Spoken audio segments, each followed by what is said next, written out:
নমস্কাৰ। আপোনালোক সকলোকে মোৰ চেনেলৰ অন্য এটি ভিডিঅ'লৈ স্বাগতম জনাইছোঁ। আজিৰ বিষয়ভাগ হ'ল জগতৰ ঈশ্বৰ কৃষ্ণকো অপযশ দিবলৈ কুণ্ঠাবোধ কৰা নাছিল সত্যাজিতে কিয়? মনৰ সুখৰ বিচাৰ, ধন সম্পত্তিৰ প্ৰতি আসক্তি, ভোগৰ চিন্তনে জীৱন বিষময় কৰি তোলে। এইবিলাক চিন্তনে জীৱক খন্তেকীয়া পাৰ্থিৱ সুখৰ চমকনি দেখুৱালেও তাৰ দ্বাৰাই মনক তৃপ্তি আৰু শান্তি দিব নোৱাৰে।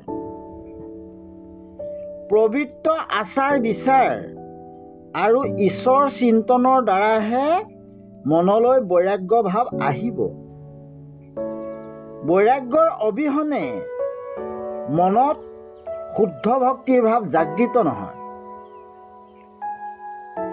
সহজলভ্য ধন সম্পত্তিয়ে মানুহক অশান্ত কৰাৰ লগতে অভিমানী কৰি তোলে।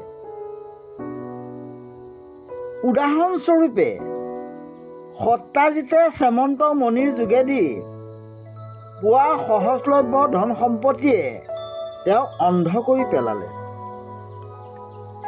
যাৰ কাৰণে জগতৰ ঈশ্বৰ কৃষ্ণকো অপযশ দিবলৈ কুণ্ঠাবোধ কৰা নাছিল। সংসাৰৰ সকলো জড় পদাৰ্থ অসৎ আৰু দুখদায়ক। সংসাৰৰ সকলো জড় পদাৰ্থৰ দৰে মানুহৰ শৰীৰটো জড় আৰু অসৎ। মাত্ৰ চেতনা পৰমাত্মাই আনন্দৰ ৰূপ আৰু সৎ। বিষয় বাসনাত সংযোগ আৰু বিয়োগ দুয়োটাই আছে।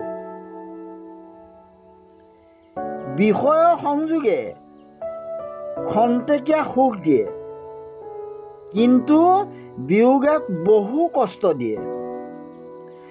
যদি ধন টকা স্ত্ৰী বস্তু আদিয়ে কাৰোবাক আনন্দ দিছে, সেইবিলাকৰ বিয়োগে আনন্দৰ তুলনাত বেছি দুখ দিয়ে। শ্যামন্ত মণিৰ যোগেদি বিষয়ী সত্যাজিতক খন্তেক সুখ দিছিল, কিন্তু তাৰ বিয়োগে তেওঁ বহুত কষ্ট দিলে। আনন্দ স্বাধীন হোৱা দৰকাৰ, ইন্দ্ৰিয়লভ্য সুখ স্বাধীন নহয়। সত্যাজিতে শ্যামন্ত মণি জগতৰ ঈশ্বৰ কৃষ্ণক অৰ্পণ কৰি যি বিমল আনন্দ উপভোগ কৰিলে, সেই আনন্দই পৰম আনন্দ।